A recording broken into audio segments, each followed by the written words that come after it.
s'est rendu au ministère des Affaires foncières où il a échangé avec son collègue Aimé Sakombi Molendo sur les réformes prioritaires assignées à ce portefeuille. Peggy Mukunda.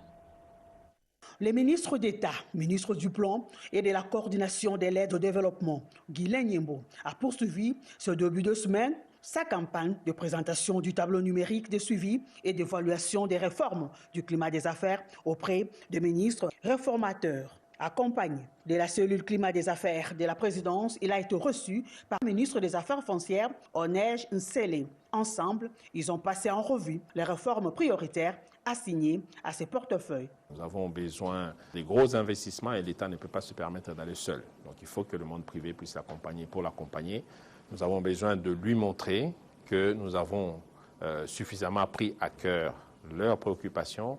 Et c'est l'objectif de cette tournée. Cette séance a véritablement été porteur et les actions concrètes seront menées, non seulement dans les réformes qui sont portées par le ministère des Affaires foncières comme première priorité, mais également pour doter véritablement du secteur des projets à impact visible. Les tableaux numériques de suivi et d'évaluation des réformes du climat des affaires, présentés comme un outil de pilotage et de redevabilité, permet de suivre en temps réel la mise en œuvre de réformes gouvernementales. Par cette tournée, Guylain Nyembo attend renforcer la transparence et accélérer les réformes clés pour améliorer durablement le climat des affaires et attirer plus d'investissement. Le renforcement de la coopération entre la République démocratique du Congo et l'Union européenne en matière du tourisme et le plaidoyer de cette organisation internationale pour la facilitation des visas touristiques, ces deux sujets étaient au cœur des échanges entre le ministre du Tourisme Didier Mazenga Mukanzu et le chargé de mission intérimaire de l'Union européenne en République démocratique du Congo. Un reportage signé William Tunakov.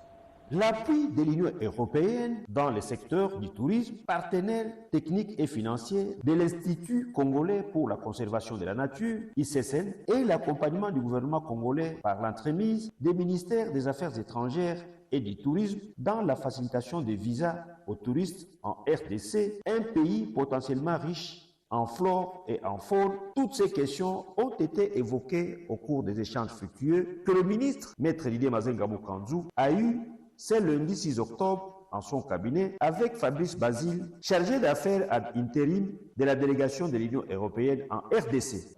Il est essentiel de pouvoir développer et accompagner à nouveau l'arrivée de tourisme avec des facilitations de visa naturellement, mais aussi, comme vous le savez, dans certains parcs comme la Salonga, il y a prochainement ce mécanisme d'habituation des bonobos qui permettrait de faire revenir des touristes qui veulent voir les animaux dans leur espace naturel.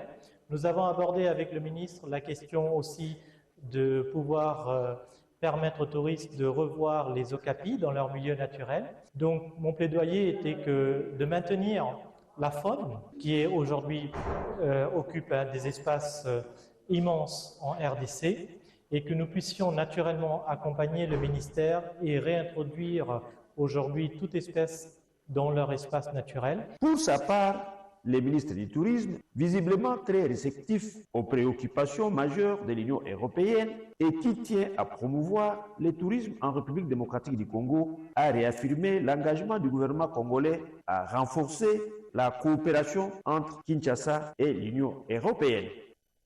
Et depuis 20 ans, Maïfar s'impose comme un acteur clé venu redonner de l'espoir au secteur des assurances. La République démocratique du Congo a été choisie pour abriter la première filiale francophone du groupe. Images et commentaires. Avec l'émergence des nouvelles entités coutumières, une révision des textes légaux et réglementaires s'impose afin d'accompagner cette réforme en profondeur. Objectif, réfléchir à la redynamisation des commissions consultatives des règlements des conflits coutumiers CCRCC pour mieux encadrer les mécanismes de résolution des litiges au sein des communautés. Il y a des entités qui ont existé ayant le statut, par exemple, des groupements qui aimeraient devenir aujourd'hui des chefferies. Il n'y a pas de dispositions qui donnent le mécanisme de cette réhabilitation. C'est dans ce contexte qu'un Un jour s'est ouvert à Kinshasa, réunissant des experts de l'administration des affaires coutumières, des autorités traditionnelles et des représentants de la société civile. Je salue d'abord l'initiative et je remercie par la même occasion d'abord le chef de l'État qui est notre autorité coutumière, qui ne fait que pousser à ce que la coutume reprenne sa place. Je voudrais saluer le vice-premier ministre intérieur, parce que si vous parcourez l'intérieur, vous atterrissez sur les entités décentralisées, déconcentrées, qui se retrouvent être dans la couture. Cette revisitation tombe à point nommé. Nous pouvons que mettre sur pied ces outils pendant cette période de la guerre. Ces outils ont des aspects. Il y a un aspect sur la prévention. Là où il y a la tranquillité, nous voulons à ce qu'il y ait la tranquillité. Et là où il y a la guerre, nous voulons résoudre. Cet atelier bénéficie du soutien des programmes des Nations Unies pour le développement PNID grâce au financement du Royaume-Uni. Vous venez de suivre là la réforme des entités coutumières avec cet atelier stratégique sur la redynamisation des commissions consultatives. Revenons sur ces 20 ans de MIFAR qui s'impose comme un acteur clé venu redonner de l'espoir au secteur des assurances. Et la République démocratique du Congo a été choisie pour abriter la première filiale francophone du groupe. Un silence assourdissant, toute l'attention de l'assistance est tournée vers cet écran géant pour suivre de près toutes les actions réalisées par cette entreprise Maïfer spécialisée dans les domaines des assurances. Présente en RDC depuis 5 ans, cette société panafricaine implantée dans plusieurs pays est venue donner de l'espoir aux sinistrés. Année par année, cette entreprise a renforcé sa présence sur les sols congolais. Elle compte désormais 5 bureaux, dont à Kinshasa, Kolwezi, Goma et Matadi. Un bilan jugé jusque-là satisfaisant par son directeur général. Notre stratégie, c'est de nous rapprocher de nos clients, de leur expliquer les contrats que nous faisons avec eux et surtout lorsqu'il y a malheur, lorsqu'il y a sinistre, nous les assistons sans faire beaucoup de chichi. Autre point fort de cette cérémonie, c'est la remise de certificats de mérite aux employés qui se sont démarqués au cours de ces 5 premières années. À Kalemi, dans la province de Tanganyika, les acteurs clés œuvrant pour la protection des enfants sortis des groupes armés ont été outillés sur des nouvelles approches, leçons et bonnes pratiques. Initiative du PDDRC appuyée par le ministère provincial de l'Intérieur visant à renforcer les capacités des agents de protection. Peggy Mukunda, reportage. Renforcer les capacités des acteurs clés pour la protection des enfants associés aux groupes armés pour mettre en œuvre des activités sur terrain, contribuer à leur sortie, leur réunification familiale et de leur réinsertion socio-économique. C'est l'objectif de l'atelier des agents de protection des enfants associés aux groupes armés. Assise lancée par le ministre provincial de l'Intérieur de Tanganyika en présence des responsables de la coordination provinciale du PDDRCS.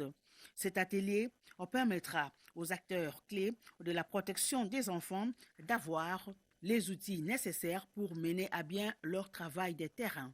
Ils seront également familiarisés aux nouvelles leçons, principes et bonnes pratiques du nouveau cadre opérationnel d'aideurs enfants. Parmi les nombres élevés des enfants sortis de groupes armés, auxquels il y a notamment des filles mères et des filles violées, cette donne est prise en compte de manière particulière par chaque acteur clé dans l'application de gestion des cas. Et dans le cadre du processus de réforme de la police nationale congolaise, une mission conduite par le général Silvano Kasongo séjourne à Kalemi. Objectif, redynamiser le travail des éléments de la police nationale dans la province du Tanganyika. Une délégation de haut niveau de la police nationale congolaise, conduite par le coordonnateur national de la cellule de réforme de la police, le commissaire divisionnaire Silvano Kasongo Kitenge, a effectué une mission de travail à Kalemi, chef-lieu de la province du Tanganyika. Cette mission, placée sous l'autorité du commissaire général Benjamin Alongaboni, avait pour objectif principal d'évaluer et de dynamiser le processus des réformes sur le terrain. Au cours de son séjour, la délégation a animé un séminaire de renforcement des capacités centré sur la professionnalisation des services de police et le strict respect des droits de l'homme. Ce séminaire visait à inculquer les standards internationaux en matière de maintien de l'ordre dans le respect des droits humains. Parallèlement, une évaluation approfondie de la formation des policiers stagiaires a été réalisée afin d'en optimiser le contenu et les méthodes pédagogiques. Un temps fort de cette mission a été la visite de plusieurs postes de police nouvellement construits ou réhabilités dans la ville de Kalemi. Ces infrastructures modernes sont le fruit du soutien financier de l'Agence de coopération internationale japonaise JICA, mise en œuvre par l'Organisation internationale des migrations OIM. Non, deuxièmement, l'organisation à la JICA, ils ont réalisé de belles œuvres, c'est une très bonne chose. Et nous continuons à travailler avec, c'était la deuxième phase, il y aura bientôt la troisième phase. Et ça continue. Cette mission de terrain incarne la volonté du gouvernement souminois via le vice-premier ministre, ministre de l'Intérieur Jacquemain Chabani, sous l'impulsion du président de la République Félix-Antoine Tshisekedi Tshilombo, de matérialiser la vision du commandant suprême d'une police républicaine, professionnelle et proche des préoccupations des citoyens.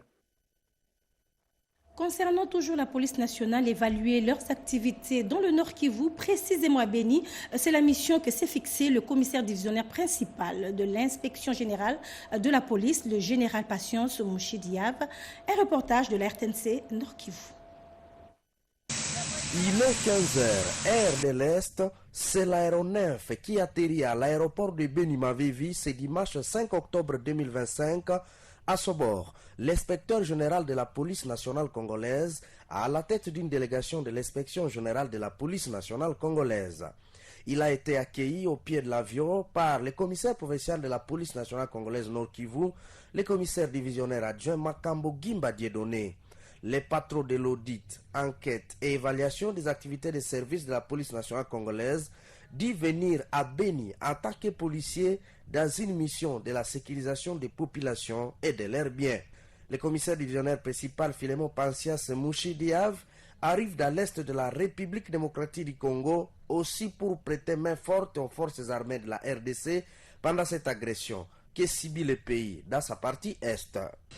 Comme tout policier, je suis à Béni pour sécuriser la population et leurs biens. Je suis à Béni pour prêter main forte aux forces armées de la République démocratique du Congo. Et comme inspecteur général de la police, j'ai plusieurs missions. Auditer, enquêter et évaluer les activités de service de la police nationale congolaise. Son agenda stipule que plusieurs activités seront menées dans le cadre de sa mission d'inspection de la police nationale congolaise. Restons dans le Nord Kivu où les avocats montent au créneau pour réclamer la relance des activités à la cour d'appel paralysée depuis plusieurs mois. Conduite par le bâtonnier Fazil Apaloukou, une délégation du barreau a saisi le gouverneur militaire, le général Évariste Somi, pour dénoncer l'absence du parquet général. Images et commentaires. J'ai été reçu par l'autorité provinciale.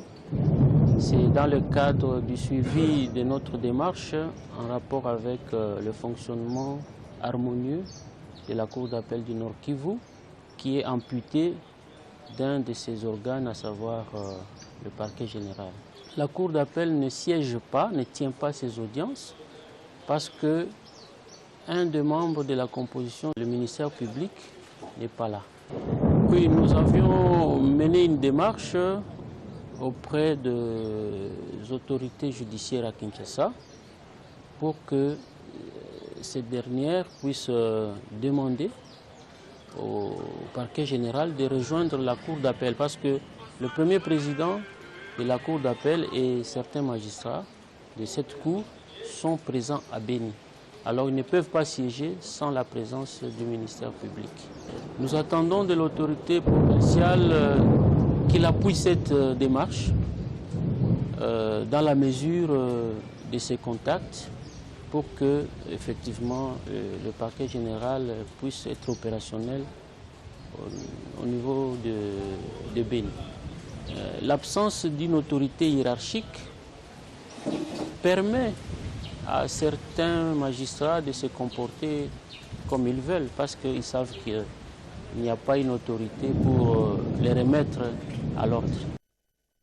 Le Le Programme national d'hygiène aux frontières a lancé en Ituri une campagne de sensibilisation à l'intention des militaires. Objectif, renforcer leur connaissance sur les mesures de prévention contre plusieurs maladies, notamment le Mpox, le VIH et la Covid-19.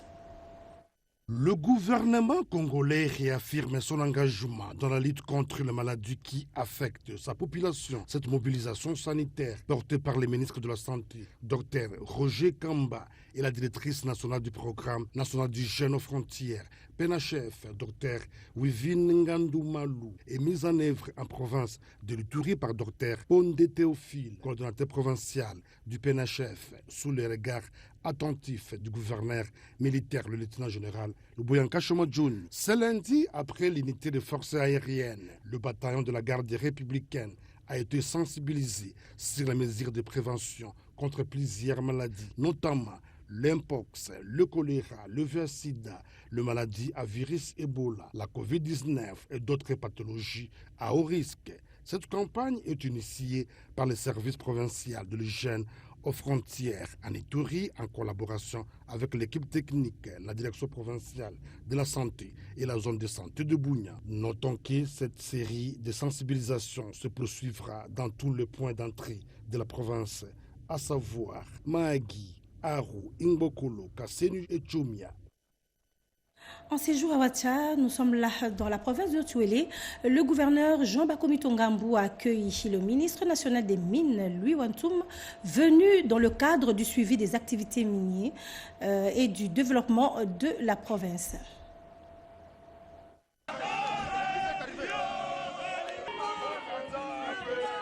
Je suis en inspection dans la province, mais aussi pour accueillir le ministre national de Mines, notre frère, l'excellence Watoum, qui arrive pour la première fois depuis sa nomination à ces postes par le président de la République, Félix-Antoine Tshisekedi, qui a fait de l'itinérance de toutes les autorités du gouvernement et même de la province une obligation. Question d'arriver, voir ce qui se passe sur le terrain et essayer de trouver des réponses à beaucoup de problèmes qui se posent et aux défis dans le secteur de mines.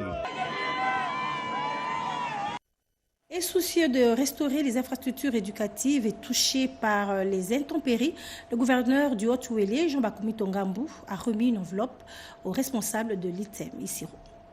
C'est dans l'ancêtre de cette école, Institut technique médical d'Issiro, que l'Assemblée provinciale du Haut-Ouélé a fonctionné dans un climat de franche collaboration pendant 10 ans depuis le démembrement de l'ex-province orientale en 2015. À la veille de la délocalisation de l'organe délibérant pour son propre siège, le gouverneur Jean Bakomi Tongambou est venu exprimer toute sa gratitude à l'endroit des dirigeants et élèves de cette école. Dans sa gibecière, des sacs écoliers qu'il distribue, mais aussi une enveloppe de 25 000 $ américains remise et séance tenante par le truchement du rapporteur de l'Assemblée provinciale. L'Assemblée provinciale a été hébergée ici. Ils ont produit un grand travail. Aujourd'hui, ils vont rejoindre les nouveaux bâtiments. C'était l'occasion pour eux et pour le gouvernement provincial de venir vers vous pour vous dire merci. Au nom de son président empêché, l'honorable Floribert Soukama Kofi, rapporteur, remercie l'ITEM pour l'hospitalité, salue l'acte posé par le gouverneur à la suite de leur plaidoyer et exhorte les dirigeants de cette école à la bonne gestion des fonds leur alloués. Le système Isiro a été emporté par le vent. Nous avons écrit, l'Excellence, comme un bon père de famille, a répondu favorablement. Sincèrement, Excellence, nous vous remercions pour votre bienveillance. Une rencontre entre Jean Bakomi Tongambou et ses futurs disciples de Florence et Nightingale qui s'est terminée dans une ambiance de fête. Dans la province du Bas-Ouélé, la réhabilitation du tronçon Issiro-Bouta de la route nationale numéro 25 redonne espoir aux usagers. Après plus de 40 ans de délabrement, cette route est à nouveau praticable. Regardez. C'est au cœur de la province du Bas-Ouélé, à Poko, que le co de la vision du chef de l'État Félix-Antoine Tshisekedi Tshilombo a retenti avec force, porté par l'engagement de son gouverneur, Mike David Moukeni Amissi. Dans le cadre de ses récentes itinérances, le chef de l'exécutif provincial a parcouru plus de 360 km de Bouta à Poko, transformant ses voyages en un acte politique fort et un témoignage de la matérialisation des actions présidentielles. De village en village, Mike David Mukeni Amissi a réaffirmé la volonté du président de la République pour un Congo nouveau. Point culminant de cette tournée, la participation du gouverneur à une célébration eucharistique à l'église catholique de Poko Centre. C'est devant la communauté chrétienne que le gouverneur a rassuré quant à la matérialisation des actions du chef de l'État dans cette province. Illustrant ainsi cette concrétisation, il a déclaré, je cite, « Avant, c'était la boue. On perdait nos récoltes. Maintenant, en quelques heures, on est à Isiro et les travaux évoluent déjà. » Il a précisé également que ces travaux étaient déjà à 47 km des Poko vers Dingila.